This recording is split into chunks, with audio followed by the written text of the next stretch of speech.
and I think we'll get. Thank you very much, Neil. And I've learned a lot about you today. Everybody did exactly what you said. You were very authoritative. Everyone stood up, sat down.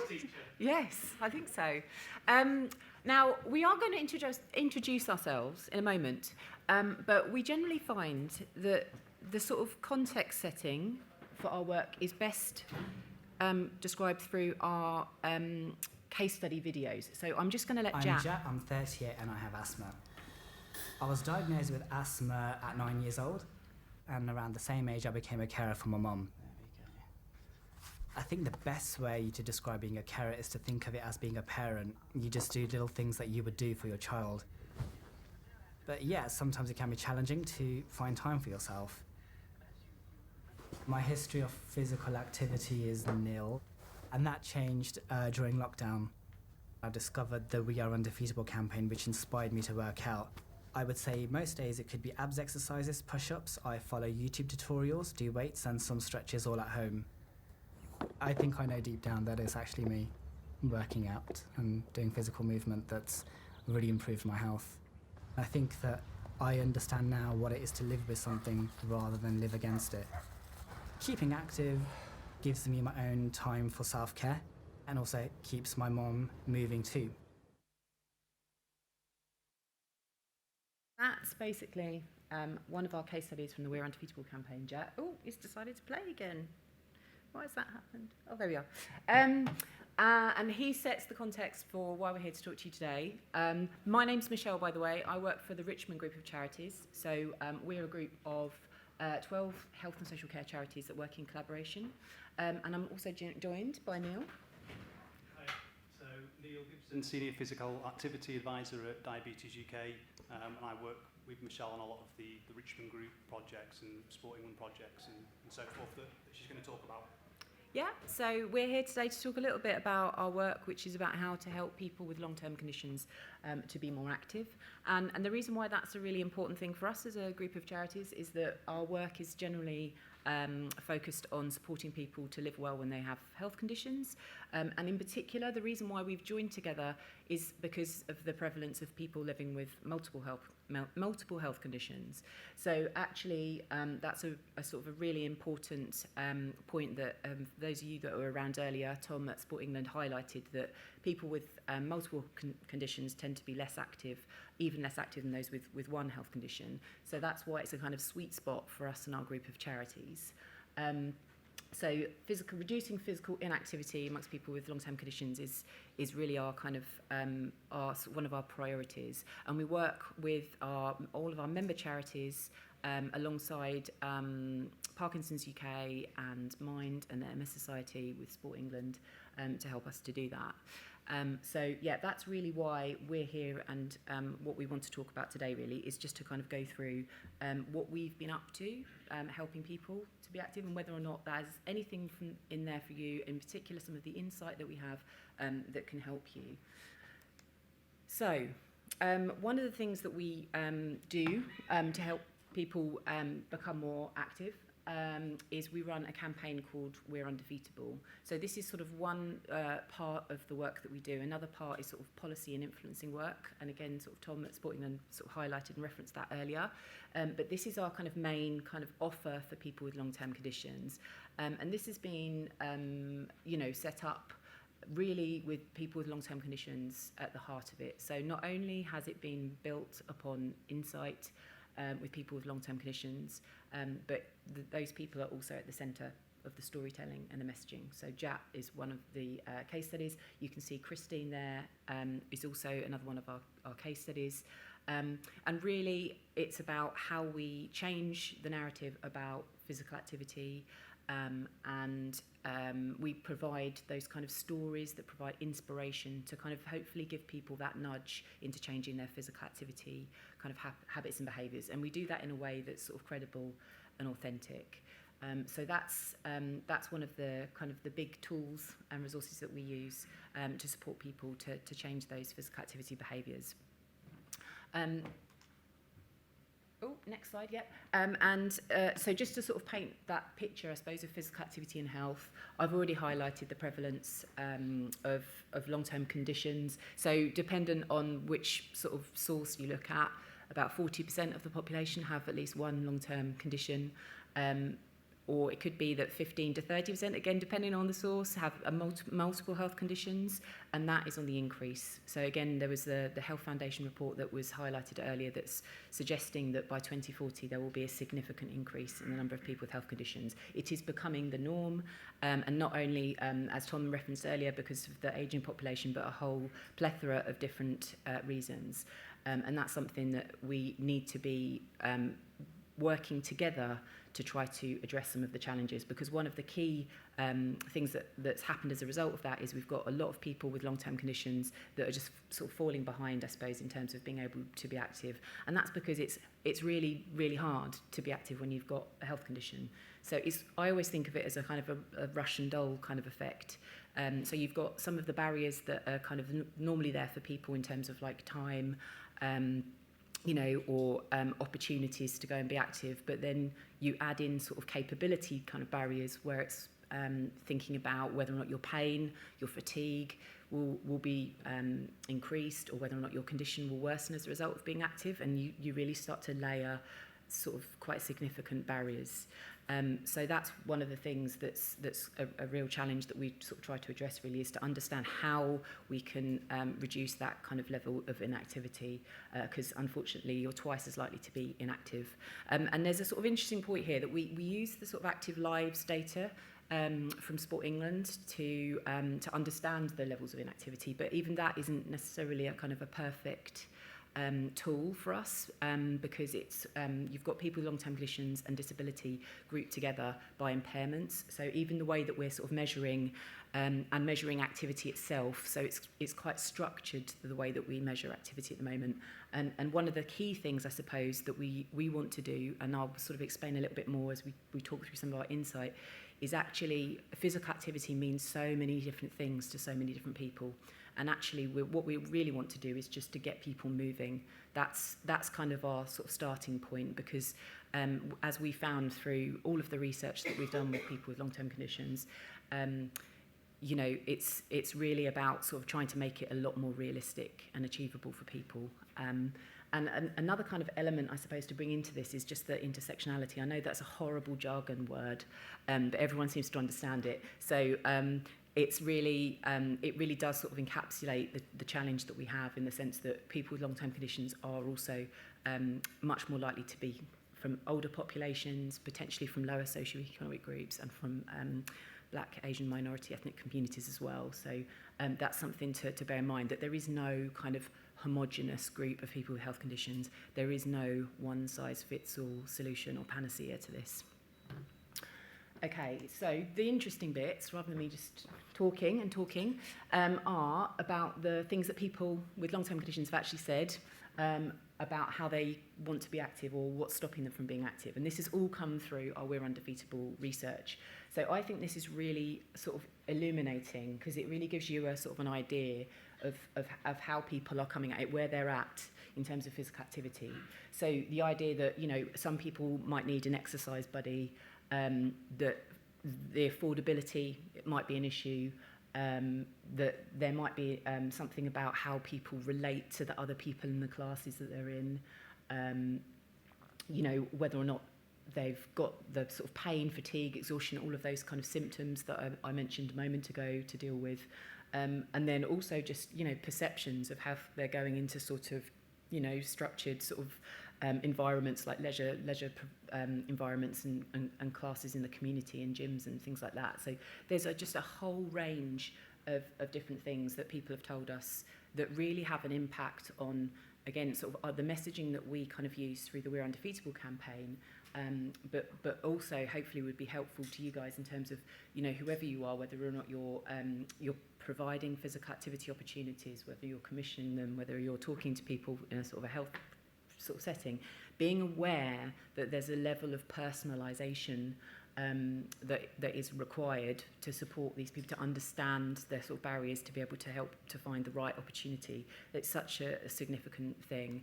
And I just wanted to kind of highlight these couple of points here, because I think it really just sort of speaks to the fact that, with physical activity, I think sometimes we can kind of assume that it's about people finding a thing that they most enjoy, and that will be the thing that motivates them to continue to be active. They might not find a thing that they enjoy about being active, because it might be that actually the thing that's motivating them is the fact that at the moment they can't play with their own nephew, and that they feel disappointed about that. And that is the thing that is going to motivate them. That's the thing that really matters to them, about whether or not they're able to get down on the floor, whether they're able to get back up again, whether they're able to maybe run around in the garden. And it's focusing on those kind of motivations rather than physical activity for its own sake, or for a sense of enjoyment of its own sake, that I think is a really important message that we need to hear, because we are being told it. And again, I think it's just sort of highlighting that a lot of people have multiple conditions rather than one condition. So I think thinking about people, again, in that sort of holistic view is really kind of important. So I think what's sort of really critical from sort of our perspective, and some of the key points that we've sort of heard over the years, is that there is no sort of linear physical activity journey. It just doesn't work like that. There's ups and there's downs, and there's sort of coming back to activity maybe when your conditions have stabilised after a sort of a period where it's all been up in the air and not possible. And I think it's just recognising some of those things, and just about the need for us to be realistic about how we're framing physical activity. I think there's no kind of, as I said, sort of one size fits all solution to this, but I think just sort of knowing where this audience is from a starting point is a really helpful way to start. So that's just a little bit of background really about why this is really important and what we're trying to do.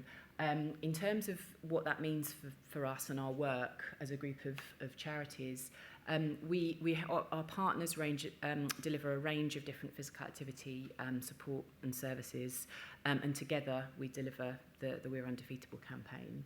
We have a community of practice that helps us to, bring our heads together, because more heads are better than one, and we can share our learning and understanding of things, and talk through issues. And I mean, Neil can testify to this. Funding, this comes up a lot, and we've never in the 6 years, I think, that I've been involved in this community of practice, got to the bottom of that one. So answers on a postcard if anyone has got the answer to that. Embedding physical activity across our organisations is a priority for us as well. So just thinking about how physical activity isn't seen as that sort of bolt-on thing that we do within our organisations, but it's threaded into the fabric of our culture and our organisations. So it's physical activity is a component part of peer support groups or services and information advice, part of policy and things like that. So that's been quite a big area of work for us as well, is just trying to really embed it. I mentioned about policy, and that is a specific thing that we're looking at, and it's really fascinating to understand that sometimes there is a perception that physical activity isn't a policy issue. And I think, to talk back to what Mike at UK Active was mentioning earlier, I think some of that is because we haven't really been aligning ourselves to talk in the right language that some of our kind of colleagues use. So we haven't been sort of quite on the same page and making those connections and those links. So, for example, when we talk about physical activity, we're talking about self-management and how it's an absolutely integral tool for people to self-manage, but also help to prevent multiple health conditions as well. So it's and there's also the sort of the quality of life, well-being element of it. So there's all sorts of different levers that you need to use in different places that we're kind of building into our kind of lexicon at the moment. And obviously working collaboratively is a big deal. We are a collaboration of health charities, but we want to work beyond that and achieve more and reach more people. So I'm just going to really quickly skim through our We're Undefeatable package. I've called it a package, I don't know why, but I suppose it's just because there's lots and lots of exciting and useful things in here. So we've got, for people with long-term conditions, we've got some incredible videos. In fact, we've just dropped Freedom to Move videos with Bill Bailey. So I don't know if any of you've seen those, but these are some new accessible videos with comedian Bill Bailey, and that's the sort of stuff we do. It's really accessible. It's working with our case studies with an instructor. It's really about how you showcase how you can be active in your own home and not spend loads of money being active as well, just building it into your day. We've got all sorts of signposting tools and stories. And then we've got a whole marketing package of stuff, as you'd expect with a mass marketing behaviour change campaign, which We're Undefeatable is. So there's been all sorts of stuff, including jargony words like SEO, search engine optimization, PPC, pay-per-click, all of this sort of stuff that our marketing team have been working on to get the reach to people with long-term conditions. And to basically, that's it. It's just how do we use all of our channels to reach as many people as possible with long-term conditions and really get them the help they need.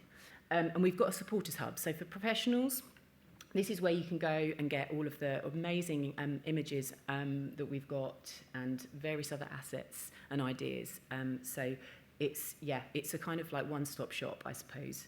Now I'm going to stop talking and hand over to Neil.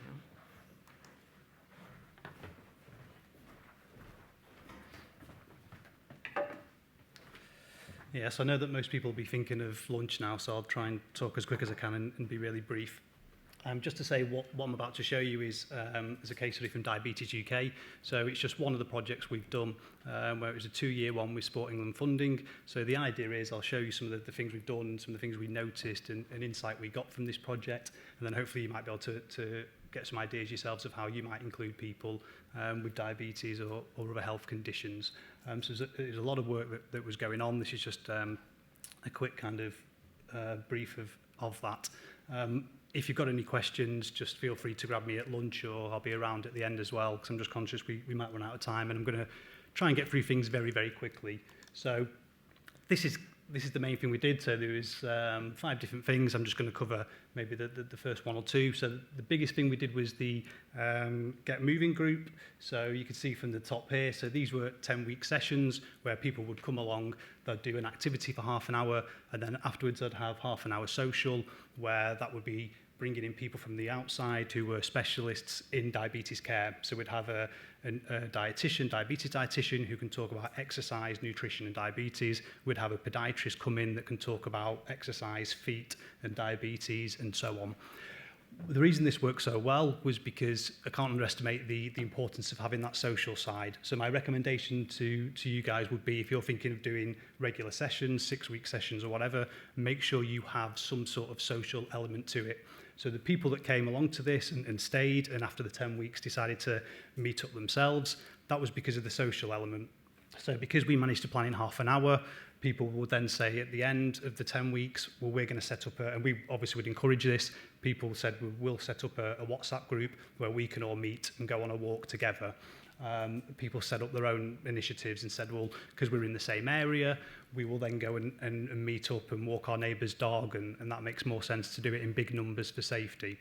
So with this, even if it's just a case of meeting at the end for a coffee somewhere for 10 minutes, it also helps you as instructors to be able to get to know the participants, get to know what's happening each week, and I'll come on to some examples in a second of why that was so important.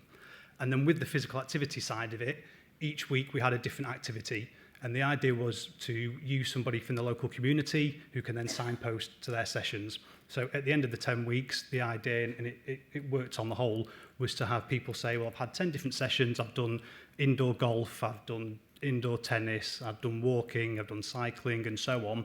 I'm now going to try doing one of those in my local area.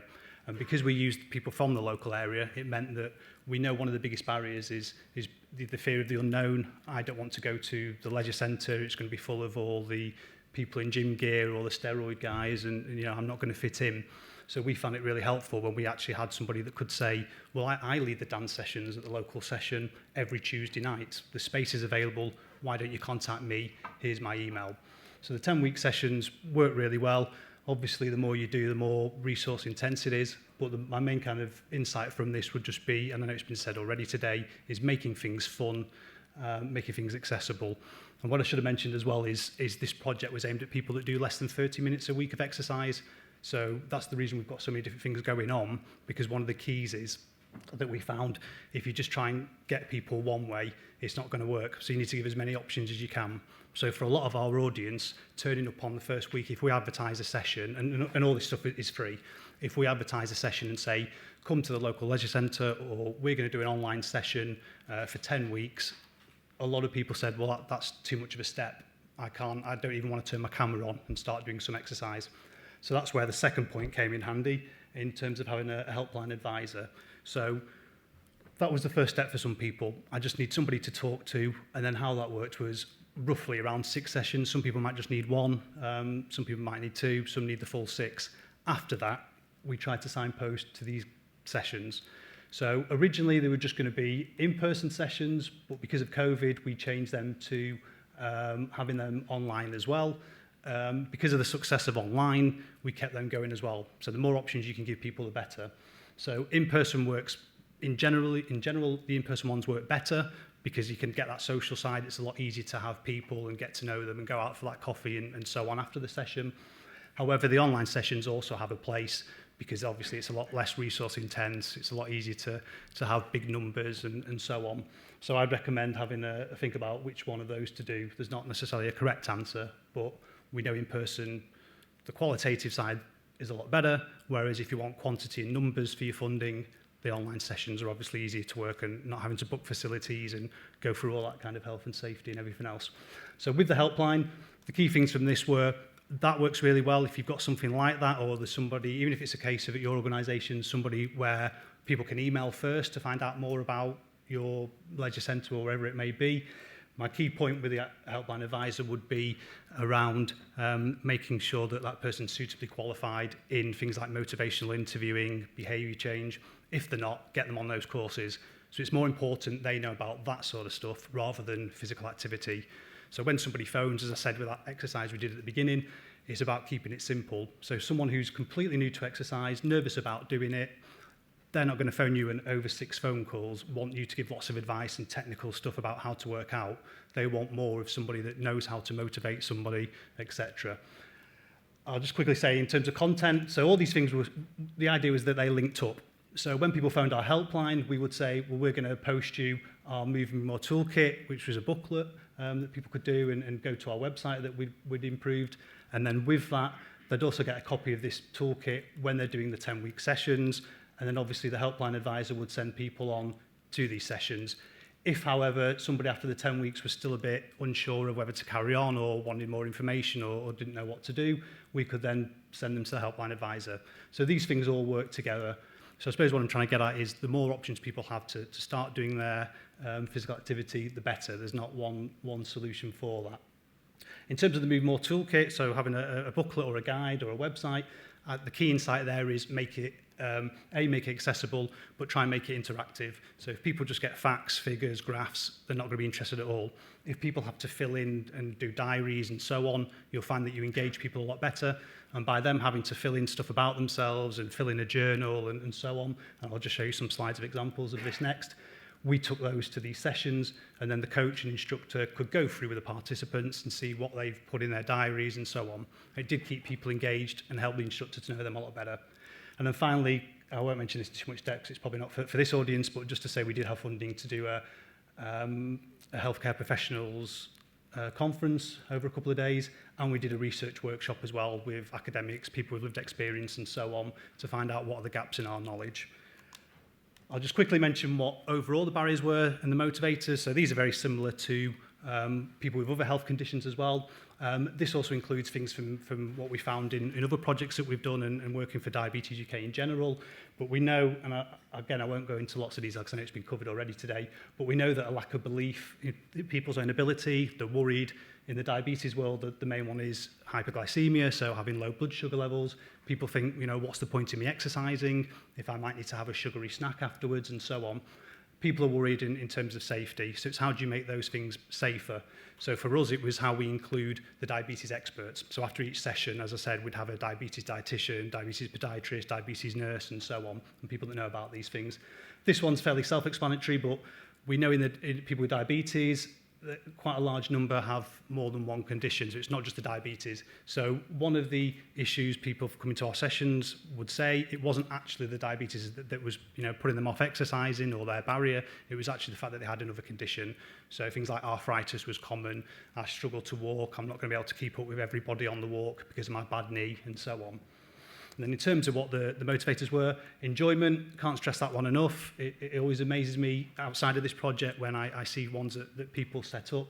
and especially people with health conditions, it will be, well, after 6 weeks, we're going to weigh you at the beginning, weigh you at the end, and that's going to give us the data to tell us how great it is. Or we're going to look at fitness, and by the end of 6 weeks, you're now all of a sudden going to be able to have more flexibility or more stamina, and that's not what people actually, the insight showed us, that's not what people are interested in. It's those other health benefits, as has already been said around, well, I want to be able to just play with the kids in the park, with my grandkids and so on. So try and get away from, I really have to focus on showing the improvement from the start to the finish, and it's going to be very technical and scientific, and actually, are these sessions enjoyable? Because that can happen where if you try and make them too much focused on the outcome, you forget to make them enjoyable, people don't turn up, people don't come. So we know that enjoyment's the big one that often when we set up these programs, people forget about. If they're not enjoyable, people won't come. These ones have already been mentioned. So in terms of having that peer support, that was huge. So to keep people motivated, and we did our follow-ups after 6 months, speaking to the people on the program. And the big thing that came out was around peer support, meeting similar people to me, doing sessions with people similar to me. I thought I wasn't going to be able to do this because of either because of my weight or because of my arthritis, because of my diabetes and so on. But I've met other people who were doing this or who are really active as well now. So there's no reason why I can't be as well. And then being able to share those stories of, how do you do this? How do you cope with managing your blood sugars and so on? That links in here around having that sense of commitment and accountability. So an obvious example would be if somebody walks their dog at night with their neighbour, if they see it's raining outside, they're more likely to do that if they know the neighbour's going to knock at their door at 6 o'clock, and if they don't do it with them, they're letting them down rather than just trying to do these things on their own. So people did like having this, being able to report their progress and so on. And that's where the in-person sessions work better than the online ones, because people are expected to, or will be turning up in person and want to be able to show what they've done. And then finally, just to say, it's about making those small steps at a time. So you've got to be realistic with, you're not going to all of a sudden make people super fit, or you might not even change their fitness at all. For us, it was all about, can we get people to come to the first week? That was our biggest challenge. Then it's, how do we get people to come to the second week? Then how do we get them to do 10 weeks? And then how do we keep it sustainable afterwards? And I've already mentioned some of the ways in terms of sustainability, by getting people to start their own groups. They can start their own walking groups, their own WhatsApp groups to do that sort of stuff. And I'll just quickly, don't expect you to be able to see this properly, but it's just to show you with things like a website where it works well, is when you get the continuity, people know through branding, which is your website, and then we have everything in definitive sections, so people know if I want to read a case study, I go here, if I want the details, I go here and click, if I want to get more resources, that's here, the videos of stuff will be down here, and so on. So we do a bit of a plug, we do have quite a lot on our website now. There's lots of different topics, lots of different headings. This is just a couple of them. But with the website, the more things you can put on there in terms of variety, and remembering that people access websites through their mobiles more than their laptops, make sure you get that variety. So videos, case studies, etc. This is just an example of one of the posters of how simple we would keep something. So you get in your activity pack. This is where the coach would encourage people to put it on their wall, and they can do it in between meetings at work and so on. And this is how simple it might have to be, just how can you do chair-based exercises. And we have this in different languages and formats. Here's a videos we've got. Again, it's trying to keep it as many options as we can for people. So we keep them very simple. So it might be 5 ways to move more while sitting. You can see these ones are only 4 minutes long. So it's just, can you manage to do an activity snack? So can you do a 4-minute exercise in between, being sedentary? But then we also have half-hour videos where you can do a full, 30 minutes if you want to and progress to that. And then we also include here, these are undefeatable ones that go on for about 20 minutes. So people can have a choice of, do I want to do a 4-minute video, 30 minutes, 20 minutes, and so on. And then they're all slightly different. This is what the Move More guide looks like. So you can see here, so we've got a bit of information. We keep it very simple, very short, stick loads of photos in. But you can see here is the interactive side where people can circle where they are, and later on in the book they can do it again to see if they're up here. They can put in a few comments, and here's where we get people to discuss it in their group. So when they're in the coffee shop or whatever, here's where they can talk with the trainer about, how's your progress going, what are your big fears or problems. And then last slide for me, this is just to show one of the pages of those booklets of how we make it interactive, and it's had really good feedback. As you can see here, week 1 to week 10, very simple. What are the movements people would like to try that week? So it's not what are the sports, what are the activities, it's just what movements do you want to try and do? How might you do it? And this is how we work with them to try and do it.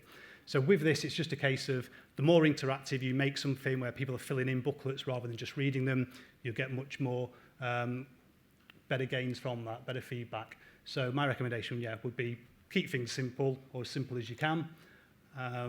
Have different options for people to be able to use. And I think I'll leave it there. I'm just conscious of time. Thank you very much. No problem.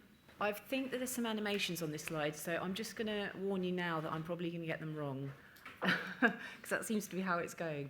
No, that worked. Okay, so I'm going to very briefly talk you through a slide from Rethink Mental Illness, who are one of our members, and some of the work that they've been doing. This is a really important issue for them, and it's sort of, I think you've already heard from some of the conversations this morning about sort of the sort of levels of inactivity amongst people with mental health conditions, but particularly severe mental illness as well. And I think we already highlighted the statistic that you're likely to live 20 years less than your kind of comparable people without severe mental illness, basically, so the overall population. So that's a massive driver, and that's why there's so much work going on within the NHS to make sure that there's a sort of a parity of esteem between looking at people's mental health and their physical health. And this is a big driver for Sport England as well, sort of funding the work that Rethink Mental Illness have been doing. So that's what's been driving the work, and another reason is because there's an increased likelihood of developing cardiovascular disease. So again, this is just another one of the reasons why this is an important area for them. And they do have significantly lower levels of physical activity and higher sedentary behaviour. So all of those things combined mean that this is a really important audience for people. So there's generally kind of the sense of mental health challenge, but then also that sort of physical health challenge as well, which does mean that the barriers to physical activity are significant for this particular audience. And survey responses in Tower Hamlets and North East Lincolnshire, where Rethink have been doing some specific place-based pieces of work, have found that 10% of people with severe mental illness have met the CMO guidelines of at least 150 minutes a week of activity. So that really is a sort of an incentive to keep moving with these projects. And those are the two kind of areas where they've been looking to work over the last sort of couple of years. And what they've been doing is kind of looking at how to sort of co-produce local system solutions. So I won't spend too long on this, but essentially they've been sort of having some initial conversations within their sort of local system and identifying roles and organisations that are best placed to support them. And it's really, really important to work with people with lived experience in this as well. So you need a whole set of people around the table to be able to make sure that you've developed the right solutions, because then you're able to overcome all of the different sort of system and individual barriers. So I can't stress enough how important co-production is. Even if you're feeling like we're under time pressure, there's always it's always a useful investment, and Rethink could talk a lot more eloquently about this than I can, because they really are experts in this, as are many of our member partners. Second point is about the in-depth kind of conversations. So you go from the initial conversations to understand the lie of the land, and then have the more in-depth conversations. So that's working with physical activity champions and navigators, and piloting physical activity champions and navigator roles as well. And then access to physical activity. So working with all of those different providers to provide that offer. And as Neil sort of highlighted, you know, it's about having that choice. It's sort of trying to personalise this as much as possible so that you can really get something that people are going to want to stick with and turn up week after week.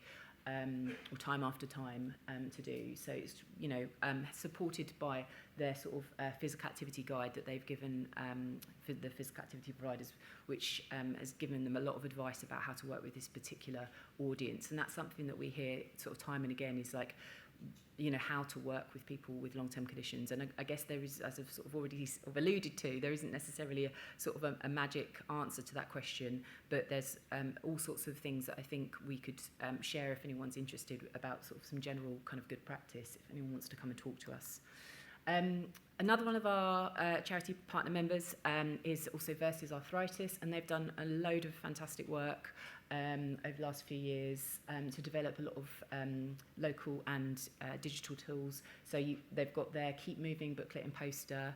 Hopefully some of you have seen their Let's Move with Leon videos, which are excellent. They've also recently launched their Let's Move for Surgery, which is really fantastic because there's just so many people waiting on waiting lists that basically, you know, you've got an opportunity there to try and support people to wait well, if that's even possible, but trying to help people to wait for those operations that they need, but at least try to reduce their chance of sort of deconditioning, support their sort of symptom management, and yeah, just sort of try to, in some case it might be even reduce the need of surgery. So that's a really, really important piece of work. They've done a lot of work with training for health professionals as well. So there's a whole load of resources there, and you can see their website if you want to contact them. But again, this is very much about the fact that there are so many people with musculoskeletal conditions, and it's really preventing them from being active. And I think this has become a sort of a much bigger issue in sort of policy terms now as well, because one of the sort of leading causes of people sort of being off work as well as mental health is actually musculoskeletal conditions. So I think there's sort of a sense of primacy now to sort of address that issue. I've got a few takeaways. I'm really conscious of time, and I really don't like standing between anyone and lunch. I didn't want to be that person, but I am. So I'm going to try and quickly go through this. When I'm looking at this, it looks slightly more aggressive than I expected to with the do and the don't. I apologise about that. But there's suggestions. So just because of all of the work that we've been doing through We Are Undefeatable, through our charity partners, and all of the sort of the research and insight that we've gathered, and all of that knowledge, I suppose we don't want to hog that. So please do make use of it. There's so much stuff available on our website, on the campaign supporters hub. Please do, make sure that you use that, because that isn't just for us. There's evaluations, there's imagery, there's videos, all sorts of stuff on there. Also, I've mentioned this, but I'm going to mention it again about the co-production. So please do make sure that you're talking to people, and it might be that there are some, like, you know, our organisations have patient groups that can help. To do some of that sort of lived experience engagement, sort of lived experience panels, etc., that sort of thing. But it's really important to understand what the needs of your sort of populations are and how you can best sort of work with them to overcome those issues. So, yeah, we can't sort of state that enough, really.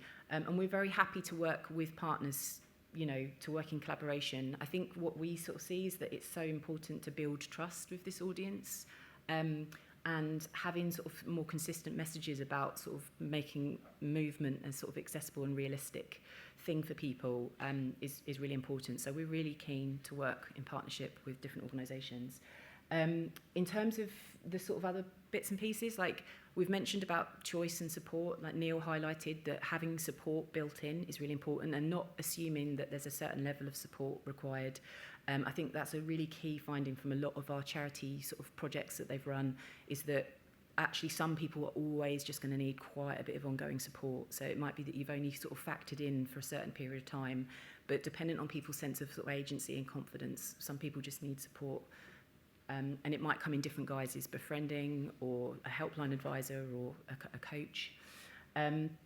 We need to try and avoid focusing on unrealistic goals and make the goals personal. So I mentioned about the playing with the nephew and being able to run around, kick a ball about that. Those are the things that mean something to people. Those are the things that are going to, when they're having a really, really tough day, that's going to be the thing that they'll have in the back of their mind that will get them out of bed and that will get them doing their little bit of movement, even if it's, you know, doing some sit stands for 2 minutes while they're watching Loose Women. That's good. That's better than not doing those.